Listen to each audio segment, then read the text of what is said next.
जसरी हुन्छ हाम्रो सरकार, जसले नेकपा एमालेका सर्दै अध्यक्ष कमरेड केपी शर्मा ओलीले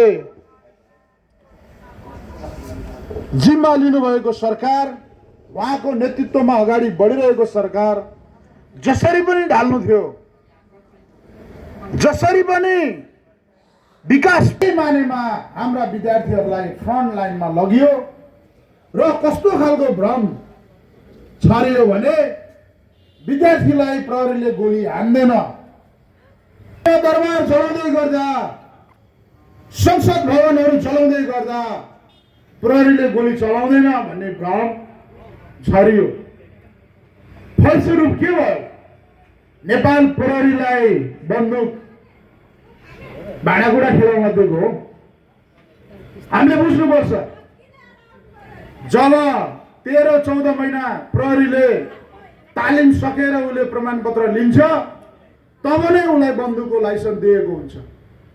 यो देशको संरक्षणको लागि, समाजको सुरक्षाको लागि, सरकारी सम्पत्तिहरू सुरक्षा गर्नको निमित्त दिएको बन्दुक गुचा खेल्नलाई होइन। तर भ्रम कसरी फैलाइयो भने विद्यार्थीलाई प्रहरीले गोली चलाउँदैन, चलाउँछ, किन चलाउँदैन? हामी पनि धेरै आन्दोलनहरू गरेर आएका छौँ विद्यार्थीको हितको लागि। हिजो विद्यार्थी आन्दोलनहरू, युवा सङ्घका आन्दोलनहरू, युवा हितको लागि हामीले आन्दोलन गर्दै आइरहेको। तर हामीलाई स्कुलिङ छैन। हामी आन्दोलन गर्दै गर्दा प्रहरीलाई नाङ्गे सडकमा लखट्ने हाम्रो त्यो स्कुलिङ होइन। हामीले बुझ्नुपर्छ, शिक्षित युवाहरूले बुझ्नुपर्छ। म तपाईँहरूलाई अनुरोध गर्न चाहन्छु, अराजक अशान्ति हाम्रो लक्ष्य होइन। त्यो कारणले गर्दा हामीले पनि धेरै आन्दोलनहरू गरेर यहाँसम्म आएका हौँ।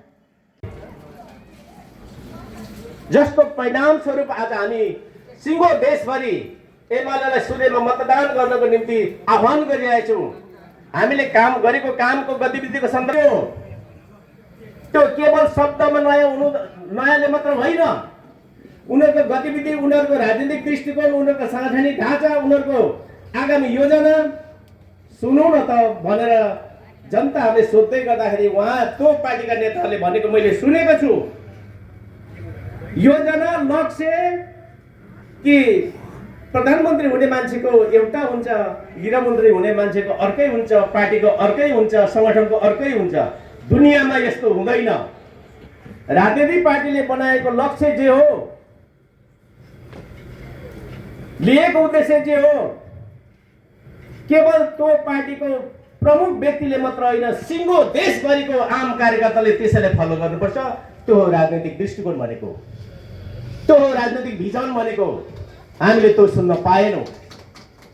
धेरैजना नेपाली जनताले अपेक्षा गर्नुभएको थियो, त्यो अपेक्षा पुरा गर्न सकेनन्। तसर्थ हामीलाई चौतर्फी हमला गरे ताकि हिसाबले पनि प्रतिवाद गर्नका लागि नेकपा एमाले आज धरतीमा तयार छ। यसकै निमित्त हामीहरूले आज नेसनल भोलिन्टियर फोर्स निर्माण गर्नु उहाँले बताउनु नै हुनेछ। तर मैले भन्नुपर्दा यहाँहरूलाई, यो हामी निर्वाचनको नजिक सम्मुखमा आएर गठन गरेको कारणले गर्दाखेरि गलत प्रचार, गलत आश्वासन दिएर मतदाताहरूलाई उहाँहरूको मत परिवर्तन गर्ने कोसिस गर्छ भने त्यसको खबरदारी गर्ने नम्बर 1। नेकपा एमालेको गलत प्रचार गर्छ, नभएको अभियोगहरू उनीहरूले लगाउने कोसिस गर्छ भने त्यसको प्रतिवाद गर्ने 2। मतदानको दिन कुनै प्रकारले गलत गतिविधि गर्छ भने त्यसको खबरदारी गरेर त्यसलाई रोक्ने र हाम्रो मतलाई सुरक्षित गर्ने यो दस्ताको जिम्मेवारी हुनेछ। हरेक मतदान केन्द्रमा युवाहरूको उपस्थिति हुनेछ। युवाहरूले एउटा सन्देश तपाईँहरूले दिनुपर्छ, दिनु सक्नुहुनेछ कि कुनै प्रकारको गलत गतिविधि, गलत प्रकारको क्रियाकलाप म मतदान गर्न आएको मतदान केन्द्रमा हुने छैन, म भयभीत छैन, म त्रसित छैन, म निर्धक्क बहुत आनन्दले मतदान गर्न सक्छु भन्ने वातावरणको सिर्जना यहाँहरूको उपस्थितिले, यहाँहरूको सहभागीले गराउनु हुनेछ। म त्यसप्रति आशावादी छु। हामीले उम्मेदवार कमरेड इरन राईलाई पनि निम्तो गरेका छौँ। पत्री सरिसरीमा आजको दिन उहाँको होइन, सुन्दर हरैचा नगरपालिकामा उहाँको कार्यक्रम हो, आइदिनुपर्छ भनेर हामीले उहाँलाई प्रस्ताव गरेका छौँ। उहाँ आउँदै हुनुहुन्छ।